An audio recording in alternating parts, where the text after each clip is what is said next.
Temos falado nos últimos dias a respeito da vida de Deus, da nossa Constituição e daquilo que Cristo está fazendo e deseja fazer em nós. Mas eu tenho entendido, eu tenho orado a esse respeito, que Deus, nesse tempo do fim que nós temos vivido, e não se engane que estamos vivendo esse tempo. E quando você pensa em tempo do fim, eu não estou dizendo que ali você já está enxergando o fim, mas que a gente está começando a ver o princípio das dores, das coisas que vão acontecer nesse último tempo. E apesar da mensagem hoje não ser apocalíptica, né, trazendo esse lado da revelação do fim, mas eu creio que a igreja precisa começar a entender o evangelho do reino, que prepara para o fim. Porque Jesus vem reinar nessa terra.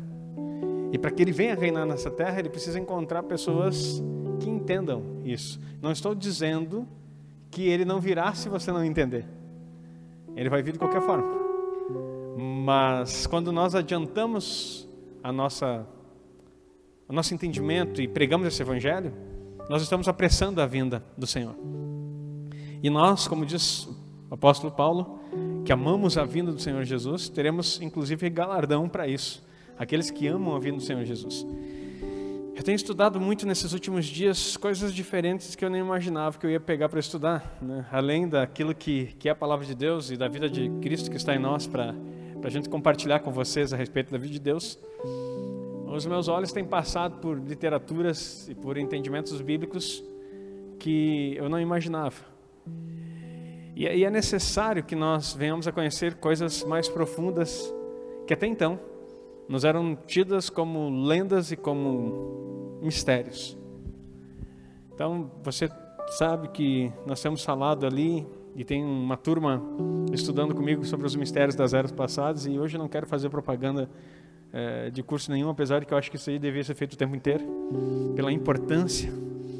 Mas eu quero falar que há coisas que nós desconhecemos e nós entramos num ciclo de costume cultural. E acho que eu já expliquei, não sei se foi no culto, eu ensinei tanto aqui que eu não sei onde é que eu expliquei. Mas eu falei aqui, eu acho que cultura tem a ver com culto, né? Falei, né? Então foi aqui mesmo, foi no culto.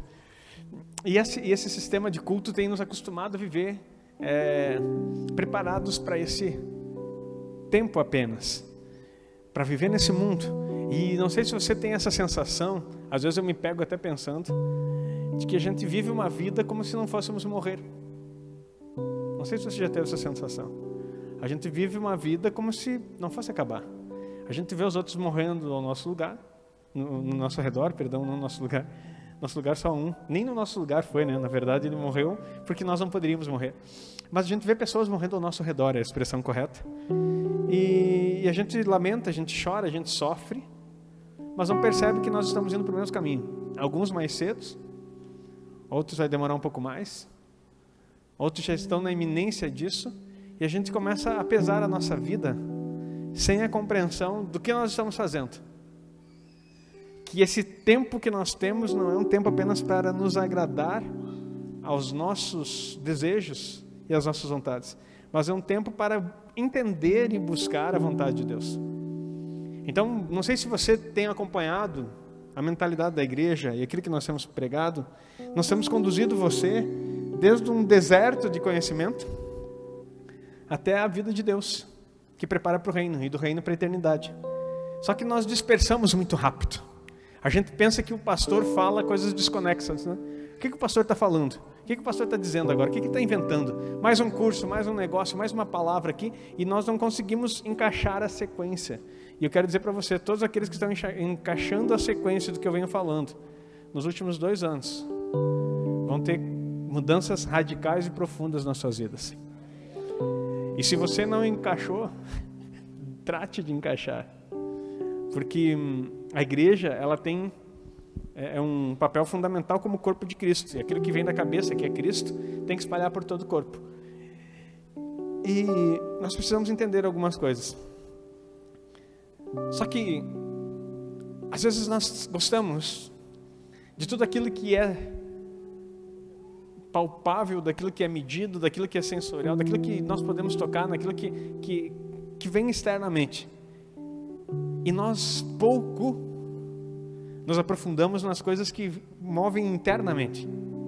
A gente quer ver milagres, e não tem nenhum problema, quero também. A gente quer ver coisas externas acontecendo, mudanças exteriores e conhecimentos daquilo que Deus quer fazer aqui no nosso momento, mas nós não nos aprofundamos nas coisas que Deus quer fazer no nosso interior. E por desconhecer aquilo que Ele quer fazer lá dentro, nós construímos castelos de areia. Ou, para ser mais bíblico, sobre areia. Porque quando nós não embasamos como firme fundamento, toda a nossa construção vai ser derribada. Isso é construir fora de Cristo. Então, igreja, eu tenho falado e eu quero dizer para você, não construa fora de Cristo. Diga amém. Porque senão é feno, palha e madeira. E vai ser tudo consumido. Para construir em Cristo, nós temos que construir a partir da onde nós estamos. Se estamos em Cristo, precisamos entender como começamos a construir. Se não estamos nele, precisamos hoje mergulhar na vida de Deus e de fato receber tudo aquilo que Ele já fez por nós. Porque as coisas externas vão tomar conta no último tempo. Nesse tempo que nós estamos vivendo, as coisas externas vão tomar conta.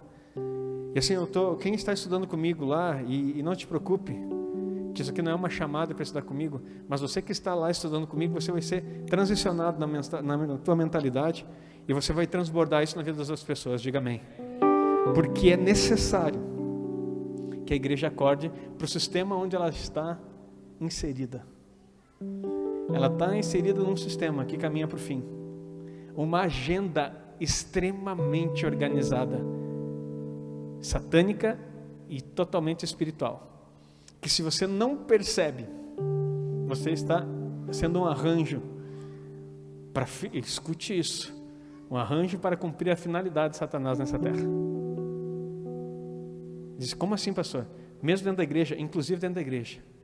Você vai ouvir nos últimos tempos uma linguagem muito doce, dizendo que nós temos que ser um. Que todos nós precisamos ser um. A humanidade precisa se unir e ser um povo só. E vai dizer, não, mas a Bíblia diz que nós somos um, e pastores vão pregar de púlpito dizendo, nós precisamos ser um. E aí você vai ver em igrejas evangélicas, e já está acontecendo, um pastor junto com um rabino, não messiânico, com um rabino judaico, pregando. Aí vem um padre e prega junto, um pastor evangélico dentro da igreja católica pregando.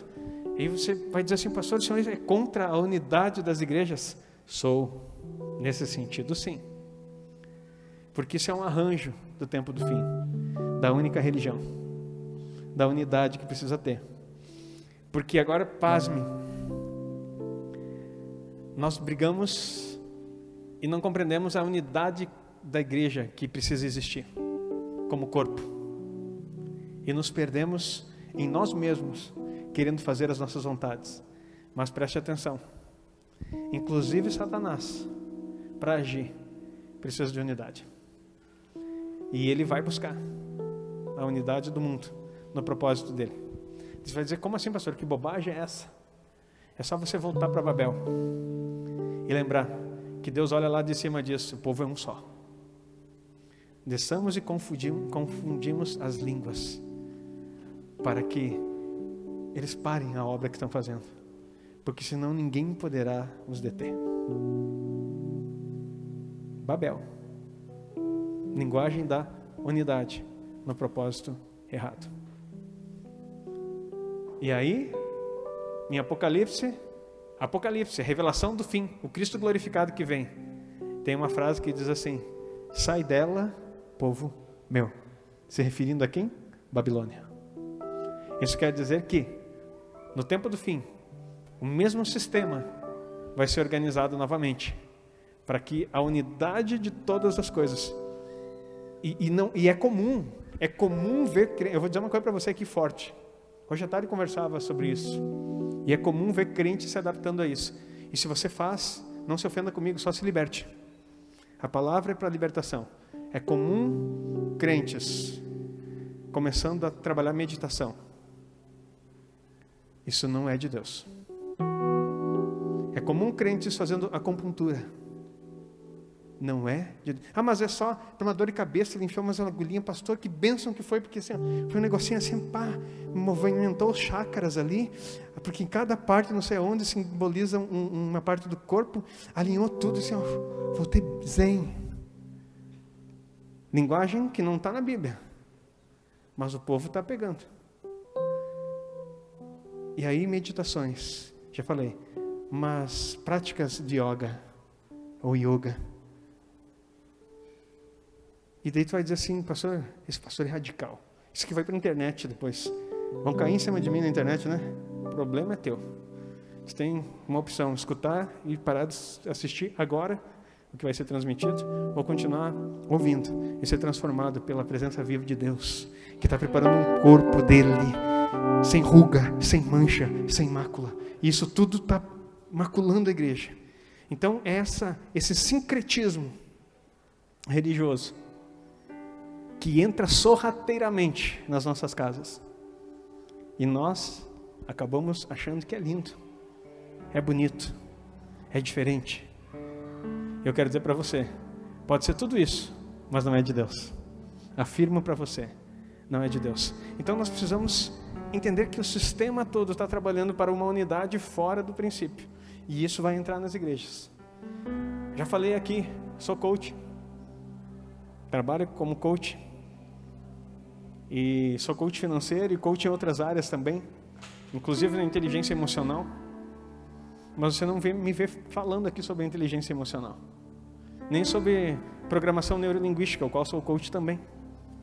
Você não vai me ouvir falando sobre PNL, porque todas essas coisas são conteúdos que nos fazem conhecer. Mas afirmo para você, em hipótese alguma, nos aproximam da vida de Deus. É impossível que coach algum aproxime você da vida de Deus. Então nós temos que discernir até onde nós podemos andar. Minha esposa é psicóloga, eu sou sociólogo também, mas não vou usar aqui sociologia para tentar conectar você com Deus, porque todo esforço, e estudamos isso, seja religioso ou seja científico, é um esforço humano de tentar conectar aquilo que só o Espírito Santo de Deus, no teu espírito, pode fazer. Diga amém. Então nós não podemos entrar nisso. Pastor, o que isso quer dizer? Então nós estamos perdidos? Eu não estou dizendo que as igrejas que trabalham com isso estão erradas, mas eu estou dizendo que é uma linha muito tênue para você se perder. Tudo que nós precisamos está em Cristo. Ou nós acessamos, ou nós ficamos sempre à margem. E lembra da parábola do semeador? Os que caíram na beira do caminho foram comidos pelos pássaros. E sabe o que são os pássaros na parábola do semeador? Se você não sabe, assista o culto infantil. Foi explicado muito bem pelos nossos queridos que trabalham no ministério infantil. São os pássaros que representam as potestades do ar, demônios, anjos caídos, que vêm e roubam de você a boa semente. Eu quero dizer que tudo aquilo que fica à beira do caminho, que não está na centralidade de Cristo, é engodado. Talvez você não saiba o que é a palavra engodado. Cai na armadilha, melhor assim, cai na armadilha do diabo. Precisamos despertar a igreja para um tempo novo do que Deus está falando. Tem muita coisa parecida e semelhante. Antes de eu abrir a Bíblia com você, eu quero falar mais um pouco. Conversava um pouquinho, recebi a visita do Manuel e da Cris, agora tardinha em casa, e conversávamos um pouquinho a respeito da característica da geração que estamos vivendo. Preste atenção. Antes de eu falar, eu só vou fazer uma pergunta, e responda com sinceridade. Você não precisa mentir para mim, que não vai me impressionar. Mas quantos de vocês aqui leem um livro por ano? Levanta a mão. 2. 3 livros por ano. 5 livros por ano. 1 livro por mês.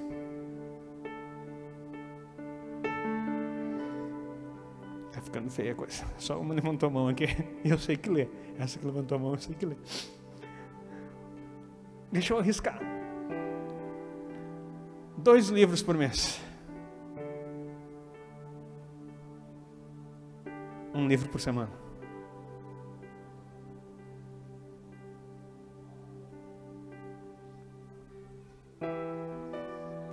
Tá. O pastor tá grandão, né? Se gabou agora. Lê 1 livro por semana. Sim. Deixa eu falar outra coisa para ti. Agora, por que eu fiz essa pergunta primeiro? Porque agora você não pode mentir para mim. Quem lê a Bíblia?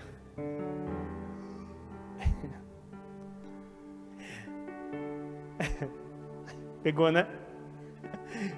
Viu como Deus é bom?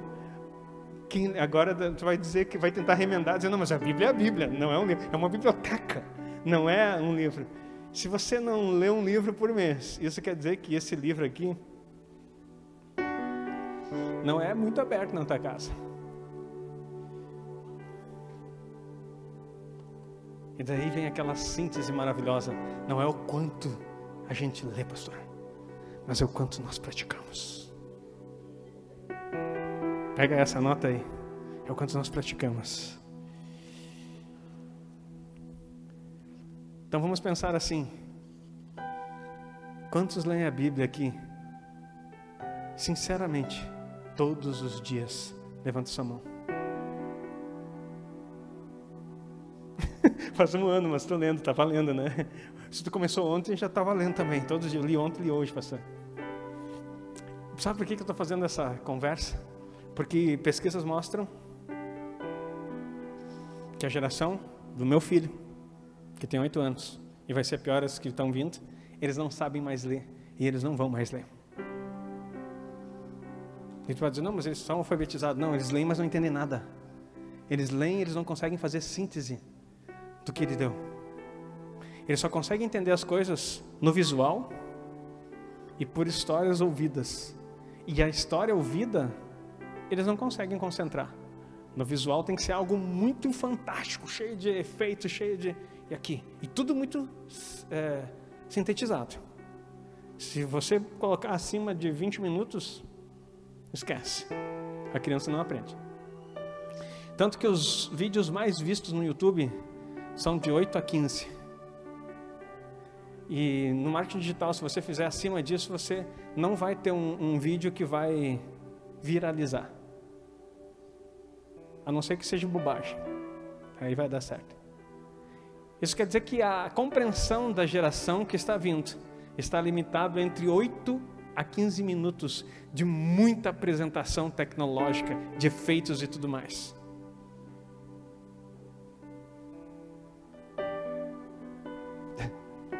E o que isso tem a ver com a palavra que não foi nem aberta ainda, pastor? Tudo. Porque quando Josué é instruído para conquistar e trazer o povo de uma terra que estava totalmente corrompida por ideologias demoníacas, doutrinas demoníacas, e Deus mandou destruir todo aquele povo por causa da doutrina demoníaca que eles haviam tomado. Ele diz assim, ó, não afasta da tua boca o livro dessa lei.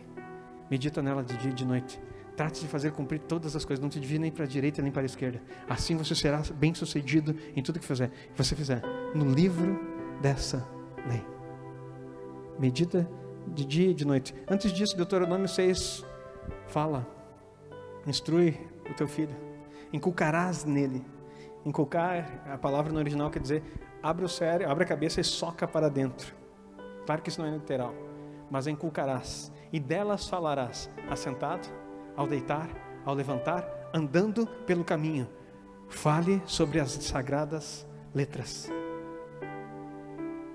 Escreverás como frontal na tua testa. O judeu levou tão isso a sério que eles fazem os filactérios, que são umas caixinhas que eles colocam na testa onde tem porção da palavra. E na mão direita, terás elas entre a tua fronte e na tua mão direita. Escreverás nos umbrais da tua porta. Quem esteve no último aniversário acho que foi no aniversário da igreja que eu dei para vocês, ou foi uma outra festa? Foi aniversário? Foi? Mas enfim, a gente fez para vocês mezuzá. Aquilo ali é uma ideia judaica do que era para colocar nos umbrais da porta. Eles têm isso. Literalmente eles colocaram. Para que quando tu passar por ali, tu lembre da palavra do Senhor. Nós não somos judeus, mas eles têm todo um ritual quando passam por aquela porta. Eles recitam o que está escrito, põem a mão, fazem um monte de coisa. Sabe por quê? Porque não saia da cabeça deles o livro da lei. Mais tarde, Paulo vai instruir a Timóteo exatamente a fazer isso. Instruir não, lembrar que ele escolheu ele porque você foi instruído desde pequeno nas sagradas letras. Conheço a fé da tua avó Lloyd e da tua mãe Eunice, e sei que você foi instruído nas sagradas letras. E aí sabe o que está acontecendo? Nós não lemos, nossos filhos muito menos. Eles desconhecem. E nós não temos como competir com aquilo que o inferno está colocando todo dia na mente da cabeça do teu filho, na tua cabeça. E sabe por quê?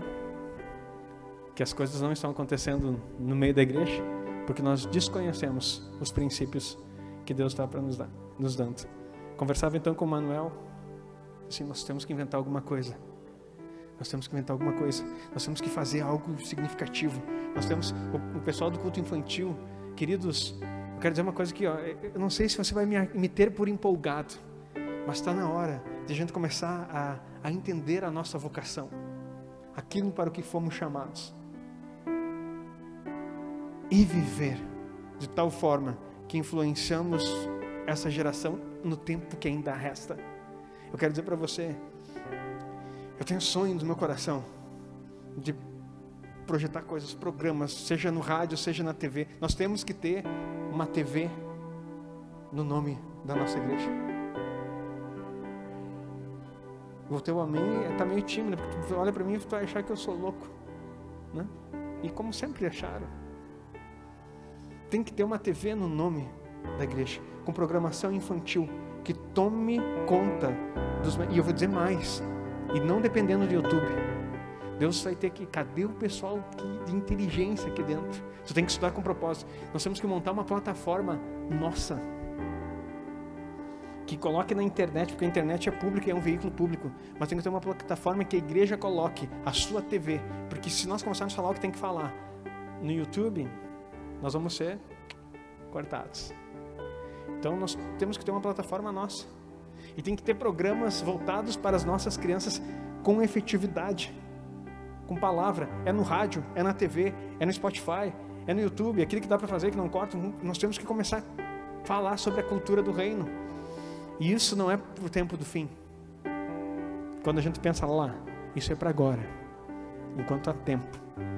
Tem muito talento dentro da igreja, só que falta para nós a visão, porque a gente sempre fica naquela história, mas e a minha vida, e os meus sonhos, e a minha profissão, e o que eu vou construir, e as blá blá blá, e blá blá blá, e blá blá blá.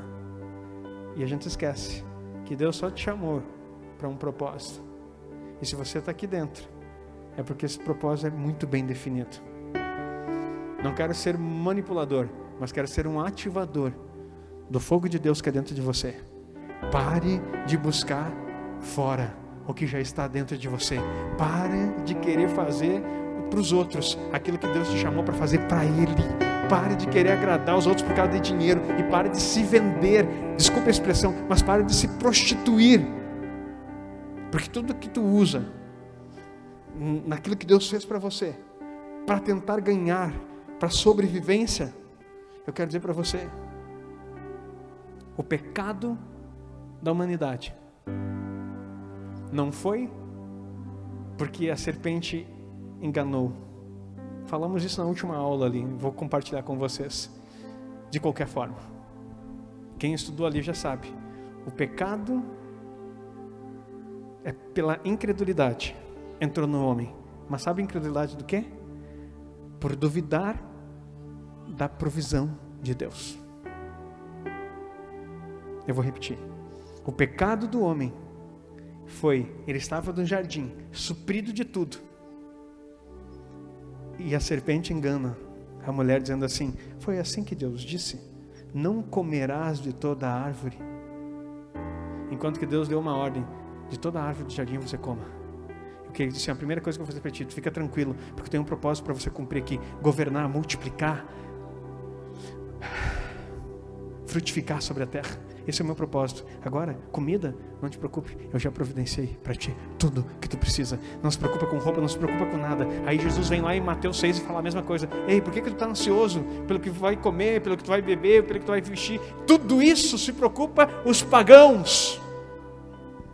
Deus sabe da tua necessidade antes mesmo de você abrir a tua boca. Então quer dizer que nós não vamos passar por dificuldades? Vamos sim, eu já passei. Mas toda dificuldade é uma construção do caráter e um edificar da nossa fé, para saber que tudo é por Ele e para Ele, por meio dEle e vem dEle, e Ele nunca vai mudar a teu respeito. Então pare de achar que você precisa fazer aquilo que não quer para ganhar o dinheiro que você não precisa. Se morra pelo propósito e deixe a vida de Deus fluir através de você. Ele nunca vai poder fluir enquanto os teus pensamentos, os teus desejos estão impedindo o processo do que Ele espera de você. Queridos, não dá mais tempo.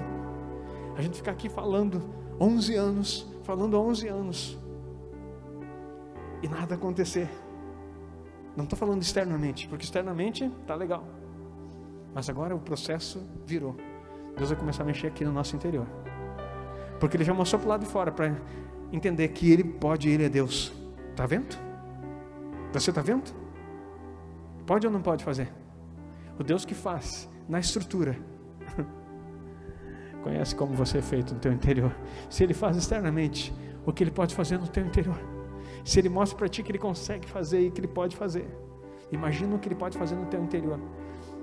Nós precisamos acelerar o processo, e vão levantar aqui homens com inteligência, mulheres com inteligência, formas diferenciadas de ver o mundo.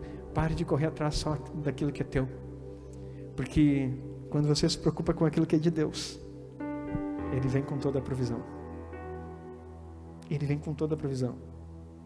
Ele vem com toda a provisão. Pastor, é fácil falar porque o Senhor ganha bem, é fácil falar porque o Senhor está aí. Não construa, não olhe a construção sem saber como é que foi feito o alicerce. O fato de ganhar bem ou não ganhar bem, estar bem ou não estar bem, isso para mim indifere. A base continua sendo a mesma, fincada na rocha. E o que construir para cima, não estou preocupado. O que está externamente não diz quem eu sou, mostra quem Ele é. O que eu sou está lá embaixo, aonde ninguém consegue ver, mas Cristo vê, porque foi Ele quem construiu. Agora o que vem daqui para cima não diz respeito de mim, diz respeito dEle. Porque tem gente que pensa que tem alguma inteligência, algum poder para fazer alguma coisa. Não. Até quando eu falei que leio um livro por semana, não é porque eu sou bom, porque eu era gago quando eu era pequeno. Tive que frequentar fonoaudiólogo, porque eu ficava nervoso e não conseguia ler.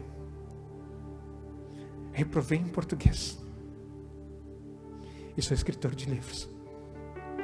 Sabe por quê? Porque não é eu, é Ele. É sempre Ele. É você que deixa Ele glorificar na sua vida, para que você possa entender: eu sou a coisa mais improvável que tu possa imaginar. Olha para o improvável e veja o que Deus faz. Se Deus fez comigo e não estou pronto, estou recém, no meu ver, eu estou no início do processo daquilo que Ele quer fazer. Mas se Ele fez e me trouxe até aqui, tem uma história lá atrás que você precisa conhecer, e que não é em nada diferente da tua. A única coisa é que em determinado momento eu decidi parar de me queixar e dizer que não era possível, parar de ouvir os outros que ficavam dizendo que não era bem assim, parar de ouvir as vozes contrárias e me centrar no que Deus tem para mim. Romanos 8,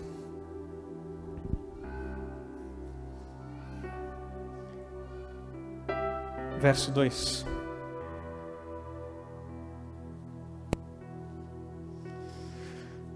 Porque a lei do Espírito da vida em Cristo Jesus me livrou da lei do pecado e da morte. Porque a lei do Espírito, só ali, só dois. Porque a lei do Espírito da vida em Cristo Jesus me livrou da lei do pecado e da morte. Você precisa entender que há uma lei do Espírito de vida. Nós falamos isso na semana passada. As leis que operam no homem. Eu não falei com esse título, mas te expliquei. Então, a lei do Espírito de vida, preste atenção. Deus deu uma lei no Sinai para Moisés, que todos vocês sabem. Nessa lei estavam os 10 mandamentos, e no total 613 preceitos. Para que Deus deu essa lei? Essa lei era exterior, gravada em pedras. Para que o homem soubesse o que ele desejava, e qual era a sua vontade. Para que o homem conhecesse quem era Deus. A lei só tinha uma função: mostrar o desejo de Deus e a sua vontade. Exterior, para que você olhasse e percebesse. É isso que Deus quer. Entretanto, essa lei, escrita em pedras, ela não teve nem a intenção, muito menos a capacidade de fazer com que o homem cumprisse aquilo que estava escrito. Falei, nem a intenção, nem a capacidade. Então por que Deus deu a lei? Porque Paulo explica, se eu não tivesse a lei, eu não saberia o que era pecado. Até antes do Sinai, todo o pecado era cometido, e o homem não sabia que estava pecando, porque não sabia o que era certo e o que era errado. Porque a bendita árvore do conhecimento do bem e do mal, a qual o homem foi enganado achando que teria sabedoria, trouxe apenas morte. E a morte matou a conexão espiritual do conhecimento de Deus. Então ele não pode aprender mais nada do que era certo ou errado, mas simplesmente progredir no seu pecado. Como a Bíblia diz, um abismo puxa outro abismo. Então, de Adão até Moisés, o homem só foi crescendo na sua ignorância a respeito da vontade de Deus. Mas teve gente boa, pastor, sempre teve alguns que Deus separava e ia mostrando, até que o momento ele resolve escrever a lei e dizer assim: eu vou explicar para vocês o que eu desejo, eu vou mostrar para você qual é a minha vontade, mas também vou mostrar para você, através dessa lei, que você nunca vai conseguir ser bom o suficiente para me agradar. Através dessa lei você vai entender que não é possível fazer o que eu quero. E esse foi o efeito da lei. Entretanto, não ficou assim. Cristo veio e não anulou a lei, mas viveu ela como um todo, para que eu e você entendêssemos. Não era um substituto, mas era alguém que faria aquilo mas é um resgatador, um salvador. Porque se fosse substituto, dá a entender que qualquer um de nós poderia ter ido e não queremos ir simplesmente porque não queríamos. Entretanto, Jesus não foi o substituto, ele foi aquele enviado para cumprir. O próprio Deus se fez carne para mostrar que a humanidade perfeita não poderia existir a partir do homem caído. Que nós estávamos mortos e permaneceríamos mortos. Então, o primeiro Adão é terreno, mas o último Adão é celestial. Para que você entenda que só o céu intervindo poderia levar você de volta para esse lugar. Não sei se você entendeu, vou falar de novo. Só com a intervenção do céu para poder resgatar você de volta para esse lugar. Pastor, mas estou em crise, eu não entendi. Como assim para o céu? O Senhor vive dizendo que não vai para o céu. Não, você não está entendendo. Céu não é um lugar para onde você vai, mas é uma dimensão onde você está. Vou repetir. Céu não é um lugar para onde você vai, é uma dimensão onde você está. Somos cidadãos dos céus, concidadãos dos céus, Paulo diz. Por quê? Porque no efeito de Cristo viver a nossa vida, Ele nos conectou de novo com Deus e nós voltamos para o céu. O céu não é um lugar que nós estamos nos preparando para ir, é um lugar onde nós já estamos, porque Efésios 1:3 fala isso e Colossenses capítulo 3 diz isso também. Que nós somos abençoados com toda a sorte de bênção espiritual nas regiões celestiais em Cristo Jesus. E se estamos nas regiões celestiais em Cristo Jesus, então nós já estamos abençoados no céu, é o lugar onde nós estamos. E no próprio, acho que 2:6, coloca aí por favor, Efésios 2:6, me veio na cabeça, se não é, errei. Pronto, era esse mesmo. e nos ressuscitou juntamente com Ele e nos fez assentar nos lugares celestiais. Se fomos ressuscitados com eles e assentamos nos lugares celestiais, nós estamos aonde? No céu. Você já está no céu. Dá um glória a Deus, aplauda o Senhor para você entender isso.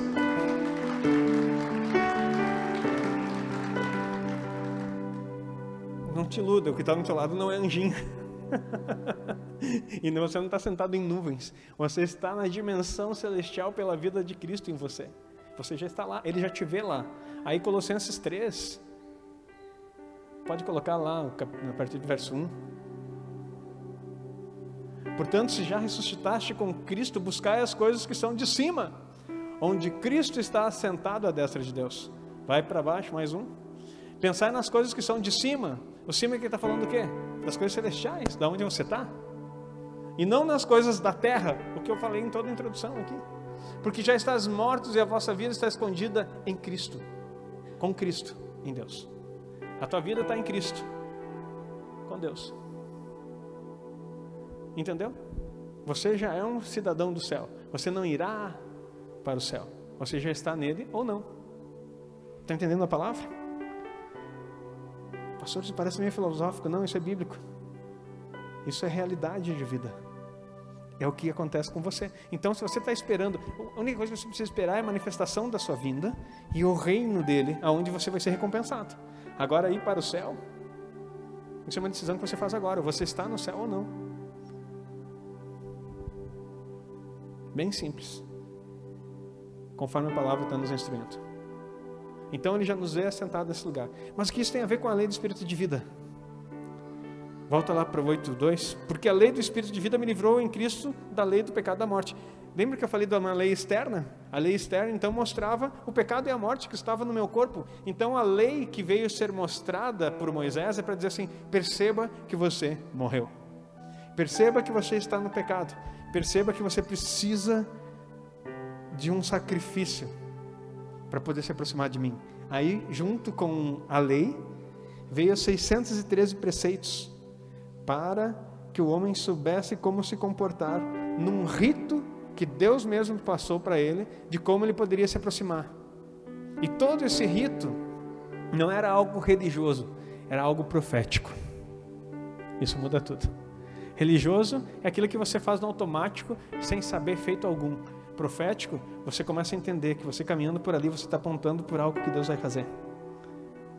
O rito religioso, você faz porque faz. Porque alguém disse para fazer, meu pai disse, minha avó disse, todo mundo fez, a gente é assim. Parece algumas religiões que dizem assim, meu avô era isso, minha avó era isso, minha mãe, meu pai, eu também sou. Nasci assim, não é isso. Isso é religião. Rito religioso é isso. Agora, a ação profética que Deus mostrou nos seus 613 preceitos era para dizer assim, ó, eu estou mostrando Cristo para vocês. Isso ele apontou antes de dar a lei, lá com Abraão. Ele já começou a dar sinais do que ele faria. Depois a lei escrita foi justamente para mostrar para o homem, na frente dele, de forma palpável, é isso que ele vai fazer. Estou entendendo. Cada vez que o israelita levava um animal para sacrificar, um cordeiro para morrer, pelos seus pecados, ele estava profeticamente afirmando aquilo que ia acontecer no futuro. Abraão disse para Isaac, que não era um menino como muitos pensam, mas era um jovem de 33 anos aproximadamente. Quando ele olha, porque ele carregou a lenha 3 dias e subiu a montanha com o pai. Menino não faz isso. E daí quando ele chega lá, assim, pai, está aqui a lenha, aqui o cutelo. Temos o fogo também, porque o fogo tinha que carregar. Mas cadê o cordeiro? Aí Abraão profetiza, Deus proverá para si o cordeiro. Deita o filho sem resistir, voluntariamente. Tem alguns filmes que mostram até Isaac correndo e Abraão velhinho tentando pegar ele para sacrificar. Não, isso é altar pagão. Isso é altar pagão, onde as crianças fugiam para não ser sacrificadas a Moloque. Se escondiam até. Eram crianças. Agora um jovem de 33 anos entendeu o propósito.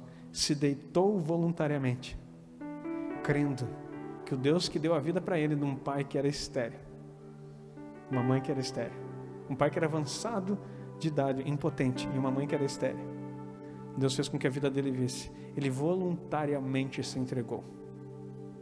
Se deitou no altar. E esperou que Deus realizasse a sua vontade. Essa é a prefiguração do Filho. Jesus disse: ninguém tira a minha vida, eu voluntariamente a dou. Não foram os judeus, nem os romanos que mataram Jesus. Ele se entregou, porque ele era o Cordeiro. Só que algo acontece. Após o anjo bradar e dizer: não faça isso, você já provou que o teu coração está em Deus. Aparece um carneiro, preso pelo chifre, num mato próximo. Mas Abraão disse que viria um cordeiro. Abraão tomou o carneiro e ofereceu em holocausto em lugar de seu filho. Mas a promessa era que viria um cordeiro. Carneiro não é cordeiro. Porque se o cordeiro viesse nesse tempo, seria o cumprimento profético da voz de Abraão. Mas Abraão profetizou não para o seu filho. Aí Deus providenciou um carneiro. E ficou em aberto o cumprimento profético. Até que em João, se não é o 28, é perto, o 1:29. João 1:29, Jesus se apresenta para ser batizado. E João Batista olha para ele e diz: eis o Cordeiro de Deus, que tira o pecado do mundo. Aí se cumpriu a profecia. Toda a história de sacrifícios e ritos não eram aspectos religiosos, mas eram aspectos proféticos. Até que Hebreus vai dizer que tudo o que aconteceu era sombra do que haveria de vir. Sombra é uma projeção. Eu olhando aqui para trás, ela está meio atrás de mim, bem escondida. Sombra. Eu faço aqui, você pode ver lá na escada, você vê que é uma mão. Ali está apontando. Você consegue ver que é uma mão. Mas na sombra você não consegue ver as digitais, você não consegue ver que eu tenho uma cicatriz num dedo que eu cortei, você não consegue ver minhas unhas, se estão bem aparados, limpinhas ou não. A sombra é muito bom. Eu movimento na sombra aquilo que é um aspecto da fé. Agora aqui nós temos a realidade. O Antigo Testamento era a sombra do que ele traria a realidade. Por isso que Jesus disse, quando andamos no tabernáculo: eu sou o caminho, a realidade que traz a vida. Ninguém vem ao Pai senão por mim. A realidade está em Cristo, que é a nossa vida, e precisamos viver. Você está entendendo a palavra? Queridos, Romanos 8. Porque a lei do Espírito da vida. O que é a lei do Espírito da vida? Então, a lei do Espírito da vida não é a lei mosaica, porque essa é externa e nada pode fazer por nós. Então, a lei do Espírito de vida é... O nosso espírito também não, porque o nosso espírito estava morto, foi ressuscitado pela vida de Deus em Cristo. Já aprendemos isso. Tá, então a lei do Espírito da vida, o que é? É o Espírito Santo trabalhando em nós? Não. Não é. Pastor, estou confuso. O que é a lei do Espírito da vida? É uma lei imutável. É uma lei garantida, natural, da vida de Deus em nós. Deixa eu te explicar. Alguém já plantou alguma árvore frutífera aqui? Levanta a mão. Deu fruto depois? Todo ano, né? Você lembra como é que foi o processo? Você plantou lá, aqui no Rio Grande do Sul, eu gosto de bergamoteira, né? Bergamota, aquela bocã, então aquilo lá foi uma inspiração divina. Mas enfim, a bergamota, você plantou aquele pé de bergamota, e daí ano a ano, você foi regando, ela começa a dar fruto aproximadamente depois de 3 anos, e daí todo ano você chegava, né, numa conversa com a plantinha e dizia assim: ó, bergamoteira, eu vou falar uma coisa para ti, eu estou te plantando aqui, mas eu tenho algo para te contar. Tu vai ter que dar fruto, tu vai ter que dar bergamota, e a bergamota é pocã, porque eu plantei você pocã. E assim ela foi crescendo. Ouvindo isso diariamente, você batia uma conversa com ela. Aí no 3º ano, você ficou surpreso, porque apareceu o quê? Bergamota pocã. Uau! Você profetizou e a bergamoteira obedeceu a voz profética. É isso? Claro que não. Tu plantou lá, querido, esqueceu. Quando muito regou, né? De vez em quando, enquanto ela estava fraquinha, foi deixando lá e a árvore foi crescendo. Depois de 3 anos, eu nem lembrava que era 3 anos, mas apareceu aquelas bergamotas lindas, cheirosas, né? Tem gente que não gosta, mas é cheirosa. Principalmente se ela denuncia quem pegou sem pedir, né? Se você pegar... Não, eu não peguei, não comi. Que nem eu lembro do meu filho. Uma vez, o Caleb gosta muito de cebola e alho, né? E daí um dia eu cheguei na cozinha e tinha sumido a cabeça de alho. Diz assim: Caleb, por acaso tu pegou o alho que estava aqui? Não, pai. Com aquele não pai dele, assim. Desentupiu o nariz, o ouvido, tudo, né? Por causa que é tão forte. Diz assim: filho, como não? O teu cheiro denuncia. Então é a mesma coisa quem come a bergamota, né? Não tem como dizer que não comeu. Mas o que eu quero dizer para você é que a lei do Espírito de vida se refere a algo natural que a vida de Deus tem em você e não depende do teu esforço. Não adianta nada ficar conversando contigo mesmo e dizendo assim: ó, seja aquilo que Deus quer, seja aquilo que Deus quer. Não é um mantra, é natural. A lei do Espírito de vida é a vida de Deus em você. E se está em você, não te preocupe, no tempo certo vai dar fruto. Se você entendeu, aplauda o Senhor. Se a vida de Deus está em você, no tempo certo vai dar fruto. Não depende de você, depende do que Ele fez por você. Ponto. A consciência está em você estar em Cristo ou não. Essa é a lei. E o propósito dessa lei, então, que foi plantada em nós pelo conhecimento da vida de Deus, por recebermos a vida de Deus, não é a obra do Espírito. A obra do Espírito é outra coisa. Não é as nossas obras, que também falam de outra coisa. Aquilo que nós fazemos fala de recompensa para o reino vindouro. Aquilo que Deus faz em nós fala da vida de Deus, que não depende do teu esforço.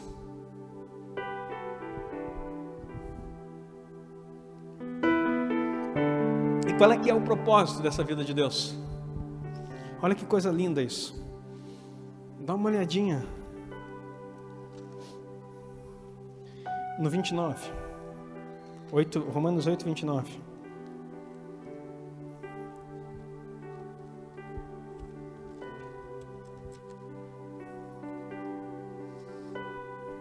Porque o que dantes conheceu, também os predestinou para serem conforme a imagem do seu Filho, a fim de que ele seja o primogênito de muitos irmãos. O propósito da lei do Espírito de vida é conformar você à imagem de Cristo.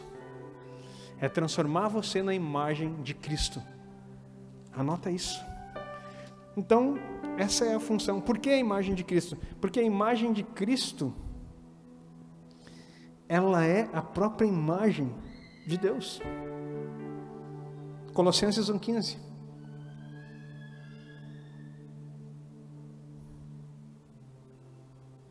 O qual é a imagem, falando a respeito de Cristo, do Deus invisível, o primogênito de toda a criação. Então, ele é a imagem. Cristo é a imagem de Deus visível. Nós somos conformados à imagem dele. E se ele é a imagem de Deus, o que está acontecendo aqui? Eu não sei se você começa a conectar tudo que eu estou pregando nesses dias, mas o meu cérebro explode de alegria e revelação aqui dentro. Porque nós entendemos que houve um quebrar da comunhão por causa do pecado. Nosso espírito morreu. Lembra dos 3 atores nossos aqui, em 2 cultos eles vieram aqui, o espírito morreu, aí eu ressuscitava o espírito e voltava e estava aqui aprendendo. Agora, o que está acontecendo? Isso mostra que não só foi ressuscitado o espírito, a alma, ela se une ao espírito, são 2 agora contra 1, a carne que vai ser por fim glorificado, é o último a ser transformado na vinda de Cristo. Agora, aí seremos iguais a Ele. Mas nesse processo, a lei do Espírito de vida te transforma conforme a imagem de Cristo é restaurada em você. Aquele sopro de vida que estava em você e que Ele disse: façamos um homem, a nossa imagem e semelhança é restaurada pela lei do Espírito de vida, que agora faz com que você seja como Cristo é novamente. E aí eu vou te dizer assim: poxa, então isso é algo que Deus faz por nós. Exatamente. E não depende do teu esforço em querer ser. Então pare de querer ser que nem Jesus. apenas seja. Para de se esforçar em querer buscar coisas de Cristo em você. Apenas receba do que Ele é em você. Pastor, parece que o evangelho fica tão fácil assim. Qual é a graça? A gente não tem que se esforçar para nada. Não, não é isso que eu estou falando. Isso vem na nossa vida, sobre alguns aspectos. A lei do Espírito de vida, além de nos conformar à imagem de Cristo, o que Ele faz? Agora ela coloca aquilo que foi escrito em Jeremias 31. Eu vou tirar essa lei que está na pedra, que é o meu desejo e as minhas vontades, e vou colocar no coração desse povo. Vou escrever em tábuas de carne, ou seja, dentro do seu coração. A lei do Espírito de vida tira o que é exterior e traz agora o que é interior. Produz em nós o que Deus deseja e torna-nos filhos de Deus.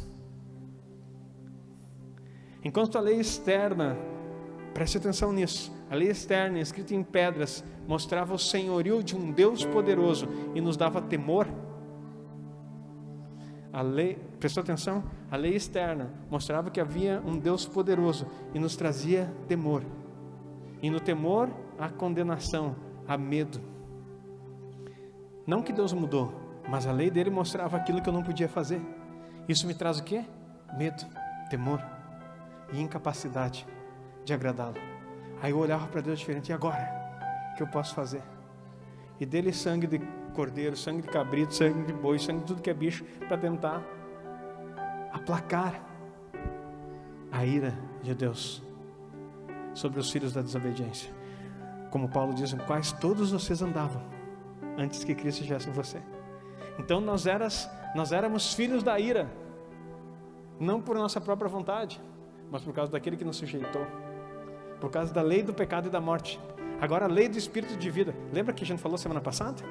Que aquela lei do pecado e da morte que habita no meu corpo, daí aquilo que eu quero fazer eu não faço. Então olha por que a lei nos dava medo, e parecia que Deus era mau. Não era Deus que era mau, nós não vivíamos a vida de Deus, fazíamos as vontades da nossa carne, era uma luta constante. E aí a gente só via o quê? A lei que eu não posso cumprir. Um Deus que é Senhor me dá temor, me dá medo, e eu não consigo perceber. Agora a lei do Espírito de vida entra em você. Sabe para quê? Para revelar o Pai, o amor e a filiação. Meu Deus, isso é poderoso demais.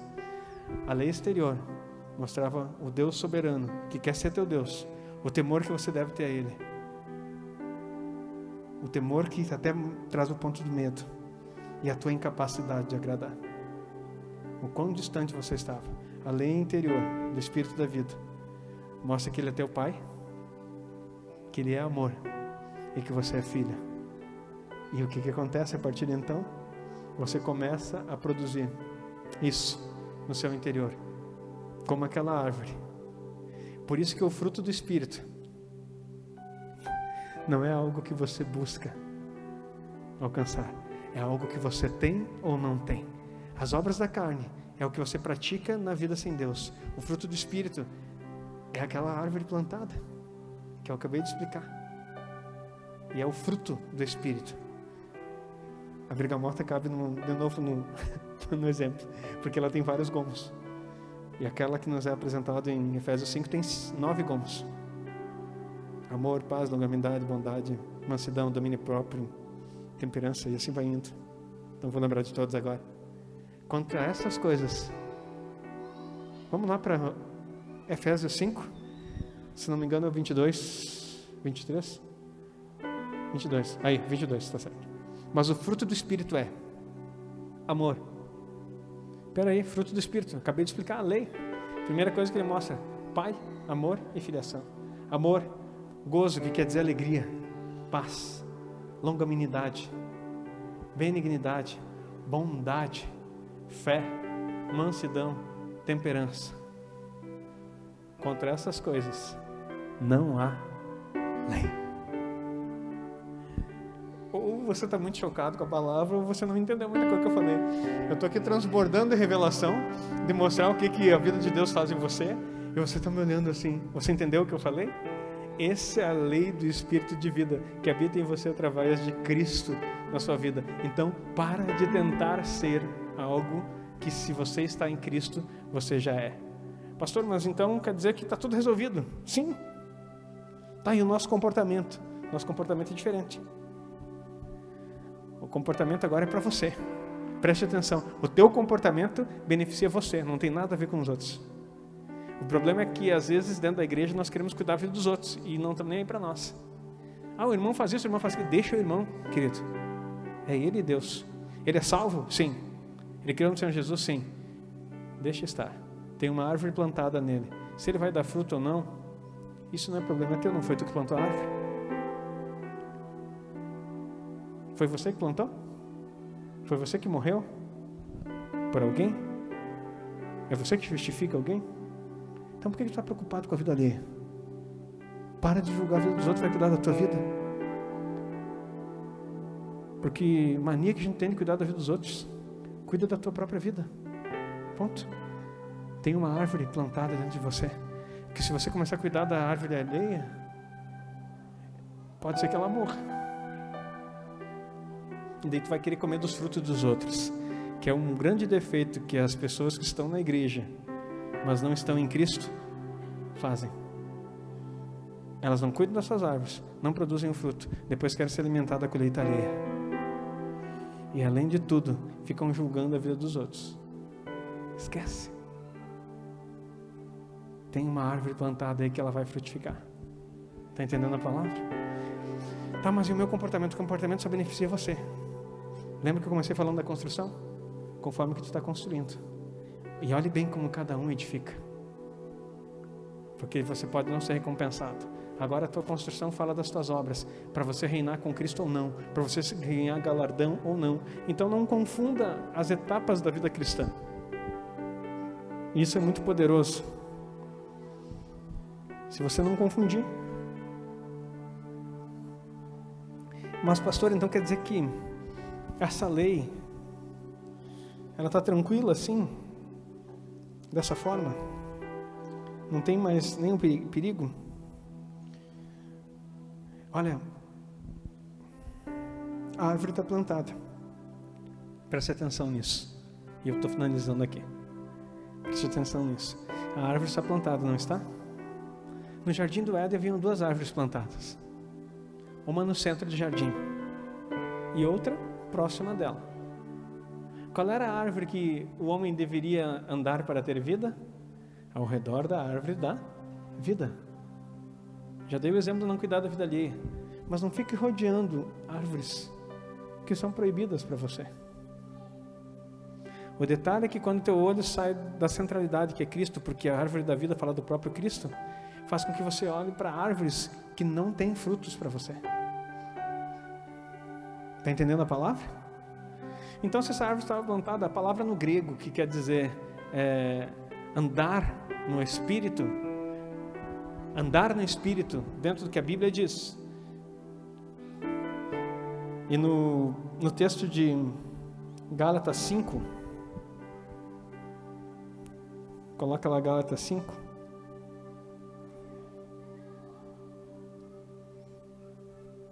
Acho que é o 16.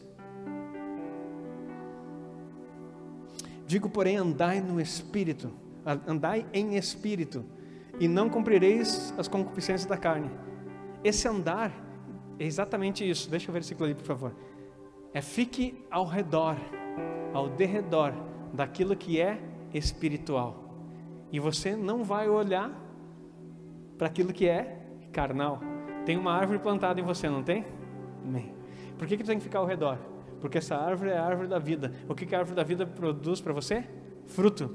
E se você estiver ao redor da árvore, você vai comer o quê? Da árvore que tem ali. O fruto do Espírito é? Já falamos. Está entendendo o que está conectando aqui? Amém? Está entendendo a palavra? Então fique ao redor dessa árvore que está plantada em você. Não saia para dar uma voltinha. Porque também não significa que Deus não plantou em você e que não está em você. Significa que como lá, é a mesma coisa que dizer assim, também, mas olha o que Deus fez. Plantou uma árvore do conhecimento do bem e do mal. É claro que o homem ia pecar. Claro por quê? Não era nada claro. Era totalmente escuro, foi as trevas que o fez pecar, por causa da sedução do maligno. Aí você vai lembrar, gente, isso aqui é muito poderoso. Aqui está a árvore plantada, eu estou ao redor do que é espiritual. Ande em espírito.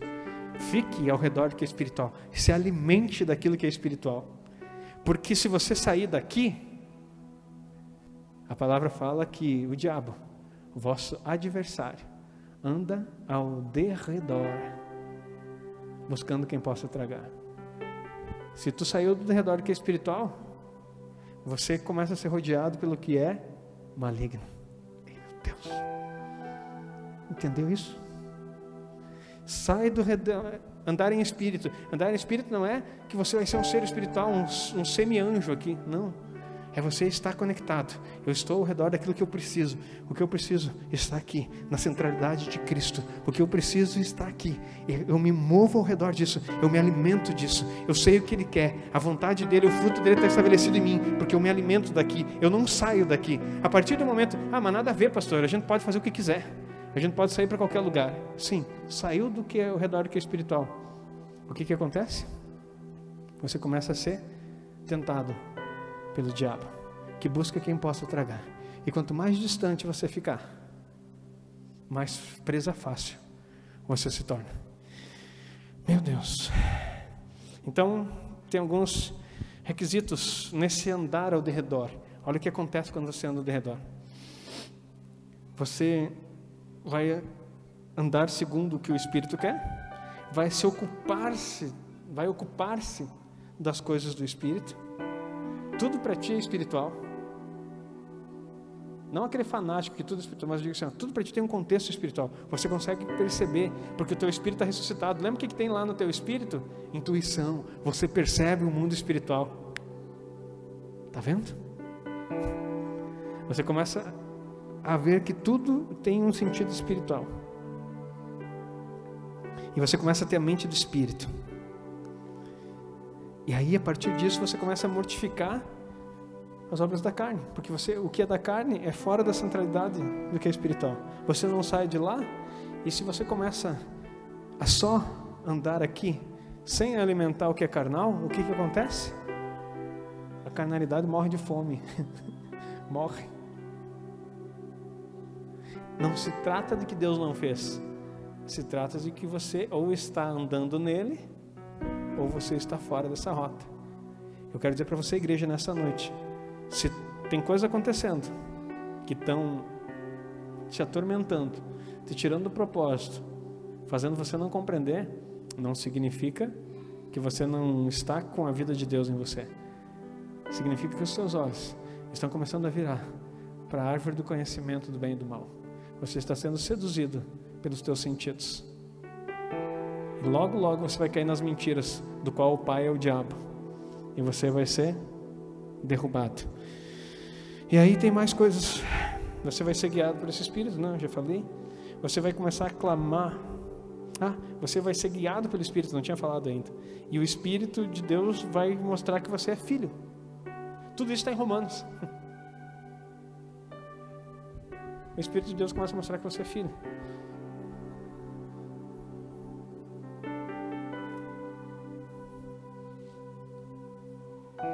Daí quando você tiver certeza, porque o Espírito de Deus fala ao nosso Espírito que somos filhos dele.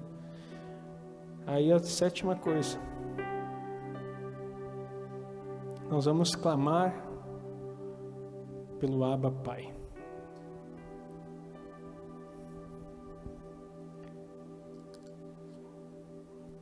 Você percebeu que andar ao redor das coisas espirituais muda a tua mentalidade, muda a forma de ver as coisas e muda a forma de como você se vê. E aí você já não comunica mais pela vida da alma, mas você começa a se comunicar de novo com Deus pela vida do Espírito. Não estamos transformados como será no momento de glória, mas estamos muito mais perto do que quando começamos. A vida de Deus agora começa a comunicar em nós. É diferente de quando nós não o conhecemos. Olha lá o que diz o texto, e o último versículo.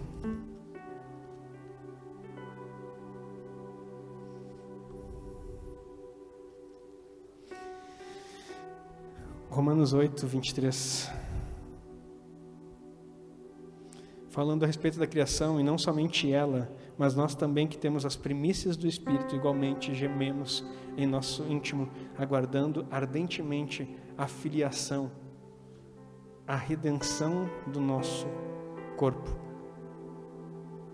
Você percebeu? O rodear as coisas espirituais vai só te dar um desejo. Eu não vejo a hora de ser transformado, porque a única coisa que está faltando ser transformado aqui na minha vida é esse corpo carnal, que ainda fica seduzido por coisas, mas não vejo a hora. Eu gemo, eu me expresso, eu aguardo a redenção do corpo quando Cristo vem, porque o meu espírito está ressuscitado nele, a minha alma já se alinhou com Deus, e agora o meu corpo, eu só tenho algo esperando. Eu reduzo ele à escravidão, como diz Paulo, esmurro o meu próprio corpo e reduzo a escravidão, para não ser desqualificado, para não sair fora daquilo que eu preciso e não perder o galardão que Deus tem preparado para mim. Você entendeu a palavra?